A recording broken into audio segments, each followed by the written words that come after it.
गुस्ताखी माफ हरियाणा में आपका स्वागत है। हरियाणा में 50 साल से खोजी पत्रकारिता कर रहे पवन कुमार बंसल। हरियाणा में नायब सिंह सैनी के सीएमशिप वाली सरकार मस्त है। जीरो टॉलरेंस के जुमले के बावजूद भी एक के बाद एक भ्रष्टाचार हो रहे हैं, घोटाले हो रहे हैं। लेकिन चूंकि हरियाणा में विपक्ष नहीं है, कांग्रेस के 37 MLA हैं, 5 MP हैं भाई, लेकिन वो इफेक्टिव नहीं है। उधर दुष्यंत की पार्टी जजपा अब रिवाइव करने की कोशिश में है।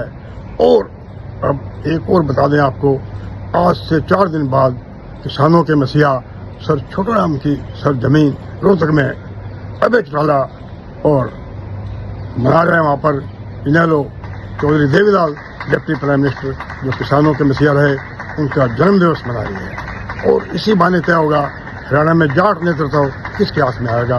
अभी तक माना जाता था कभी रोहतक देवीलाल का गढ़ था, कभी रोहतक देवीलाल का गढ़ था, लेकिन बाद में हालात कैसे बदले तो ये इसमें आ गया, गढ़ बन गया हुडा का। अब देवीलाल के बेटे रंजीत भी अपनी अलग पार्टी बना रहे हैं, दुष्यंत जजपा को रिवाइव कर रहे हैं, हुडा साहब के नेतृत्व को अभय चौटाला चुनौती देने जा रहे हैं। 25 सितंबर को देवीलाल का जन्मदिन होगा।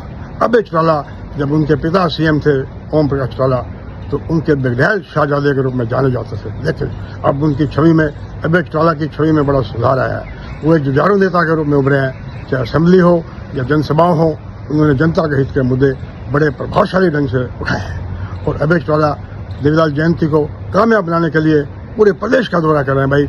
और जो पुराने साथी थे देवीलाल के टाइम के, जो जजपा में चले गए या कहीं और चले गए, उनको भी वापस अपने साथ ला रहे हैं। अब देखना यह है कि अभय चौटाला उस दिन देवीलाल की विरासत, जो देवीलाल का कभी गढ़ होता था, उसमें अपने पैर जमा पाएंगे या नहीं पाएंगे। रंजीत की पार्टी तो एक दिवस पबनी है और जजपा भी अपना आधार खो चुकी है। जहाँ तक बात करें हम आपको, कभी रोहतक जिला, जिसको ओल्ड रोहतक बोलते हैं, रोहतक, झज्जर और सोनीपत, देवीलाल की बड़ा गढ़ होता था। देवीलाल यहाँ से महम से MLA भी रहे, रोहतक से मेंबर पार्लियामेंट भी रहे, लेकिन बाद में हालात ऐसे बदले, 3 बार वो भूपेंद्र सिंह हुड्डा से लोकसभा का चुनाव हार गए।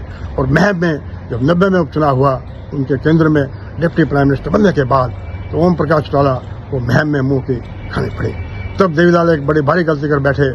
महम 24 लोग गए थे देवीलाल के पास हरियाणा भवन दिल्ली में, भाई हरियाणा भवन दिल्ली में गए, ये टिकट आप इस बार आनंद सिंह डांगी को दे दो। लेकिन तब सत्ता के नशे में मगरूर देवीलाल ने कहा, तुम नकली पंचायती हो, मैं तुम्हारी जांच कराऊंगा। वही लोग देवीलाल मुर्दाबाद के नारे लगाते आ गए और महम में ओम प्रकाश चौटाला और देवीलाल फैमिली को कितना खामियाजा भुगतना पड़ा, ये अलग बात है। बाद में उनके बाली पहलवान MLA भी बन गए थे, लेकिन महम का दाग एक बड़ा दाग बनकर देवीलाल परिवार पर रहेगा। यही देवीलाल अगर ये कहते मेरे पंचायत के लोग आए हैं, महम के लोग आए हैं, इनके लड्डू मंगवाओ, फिर कहते आपने मुझे सीट 5 साल के लिए दिया भाई, अब तो बाई इलेक्शन आ गया, जब पूरा इलेक्शन होगा आपकी मर्जी का चुनाव कैंडिडेट दे दूंगा, वही लोग देवीलाल को जिंदाबाद के नारे लगा रहे थे। खैर ये बड़ी जजमेंट की गलती रही।